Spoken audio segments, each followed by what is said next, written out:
Celine Perkins from Perkins Dry Goods. Welcome to part 6 of the Frosty Friends Sew Along.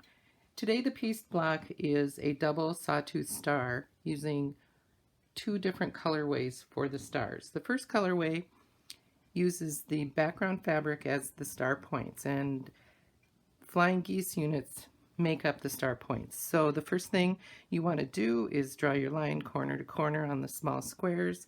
Make sure that you have your raw edges lined up, and then stitch from corner to corner on that line. Once that is done, fold back, make sure that your raw edges are aligned, then trim, press, add the second wing on the opposite end, drawing the line corner to corner. I do that before I put it on the unit. Stitching, check to make sure everything lines up, and then trim and press. The way the block will be assembled, it requires 4 flying geese, 4 corner squares, and 1 large center square. Very traditional. The point of the geese is towards the center of the block. That's what creates the star. When you assemble the block, the top row is stitched, middle row stitched, bottom row stitched. Pressing is toward the solid squares, so out, in, out. When the block is sewn together, the seams are pressed toward the center. This is colorway number 1. Colorway number 2 uses the background fabric in the center. So the background fabric is the goose, not the star points. I hope I'm not confusing you by saying that. First step is to draw a line corner to corner, stitch. I know you can't see that. Check to make sure your raw edges are aligning the way you want them to. Trim to a 1/4 inch seam, press away, add the second square to the opposite side, stitch, check to make sure everything lines up, trim, and then press. Block assembly is identical. You have 4 small squares, you have 4 geese units, and 1 center unit. And the background is on the outside of the block. You stitch the flying goose to the small outer squares in row 1. You stitch the flying geese units to the center square in row 2, and row 3, again, you stitch your flying goose to the outer squares. You press toward the outer squares on rows 1 and 3, press toward the center on the middle row. When these rows are stitched together, you'll be pressing toward the center. I've got the rows sewn together and wanted to show just a quick tip to, it's the way that I figured out how to make sure I'm pressing to the correct side. Now these units you want to press away from the center, towards that solid square.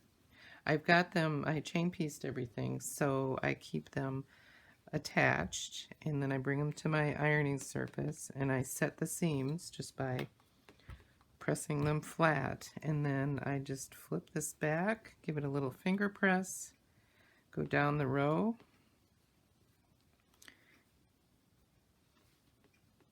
and that makes for some really quick pressing.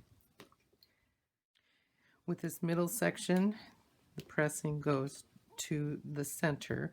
So again, I'm going to lay this with the part of the unit that I want to press toward facing up. Set the seam, press it back, gently press it, don't overwork it.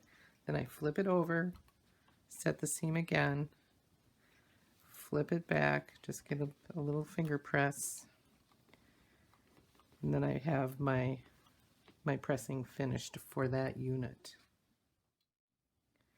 Now that all of the units are pressed, as I said before, away from the center, toward the solid square, toward the center on the middle unit, which is the larger one. The next step is to sew these together so they actually become the star blocks. Units are sewn together. The next step is pressing this final little block. It's important to follow the pressing instructions because when the blocks are sewn to one another, the seams are going to need to nest and be opposing. So in this final step, the pressing will be away from the center, toward the center. I've got the center unit facing up, set the seams, and now we'll finger press a little bit and press this toward the center.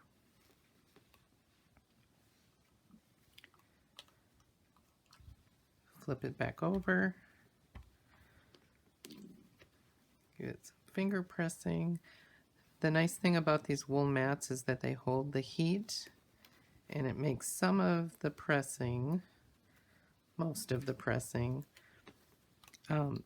faster because you've got heat from both sides.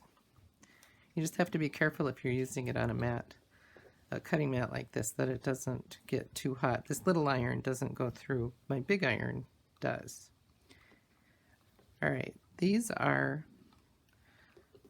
pressed to the middle, and you'll notice that the first sections are pressed towards these solid squares. Now the second, when everything's together, we're pressing towards the middle, which gives you what I call innie and outie sides. So the top and bottom here are out, or outie. The sides here come in. So when the blocks get put together, we can rotate them one to the next, and I will show you that in the next step. I've got the small block units sewn together, and you need 2 of each colorway for a block. And when I sew them together, I had talked about the pressing and why it was important. When you turn these over, now you can see that these rows are pressed out, and then when the units were sewn together, they get pressed back in. Now if I were to sew these together just as is, we would have a lot of bulk at these seams where they met, and then the same would be true here because the seams would all be going the same way. So the reason that I have you press out and in is so that you can rotate one set of the blocks, and that makes it possible to have opposing seams. So in this seam now, we've got this goes in, this goes out. When you look at from here to here, you've got the same thing happening. You've got these seams going in, these seams going out. When you get down to this row or section, these go in, these go out, and then here, these go in, these go out. So the next step is to sew these to one another and make 2 rows. We'll sew this row, and then we sew them back together. Next step will be the final assembly of the block.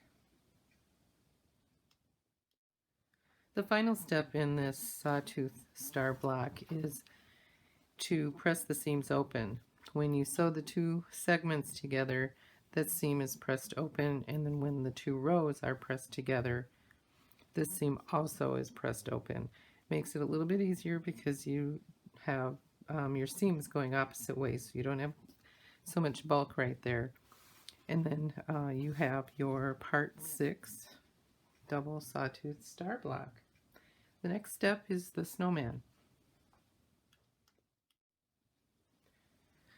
Snowman number 6 is the bomber hat snowman. I have his scarf pre-fused here. I like to use the template that's in the pattern to just help me with some of the placement. I always make sure I mark the buttons for the eyes and the buttons for the body because it helps with some placement of the hat. Now, the hat has a few more parts than most of the previous hats. We have the ear flaps, which are really important. If you live somewhere where it snows a lot, you know how important that is. When the wind blows, you want those ears covered. Then the next part is the top of the hat, and these are all the underneath layered pieces. They'll be fused to the top layer, which is the brim. So it is nice to have this pattern behind that, because now I know I get the hat in pretty much the right spot, and then I can just fuse a few pieces or spots so that it stays together and it stays on the snowman's head, because the next step with this guy is going to be putting him on the background.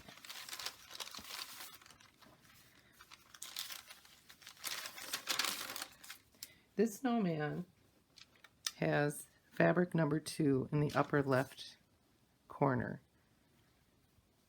And I'm going to finger press the center, and I use the buttons to help me landmark that. And we'll get him centered right here.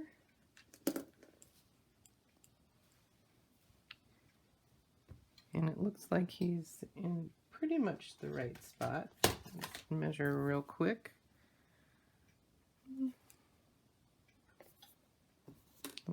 Looks pretty good to me. And now we can fuse him down.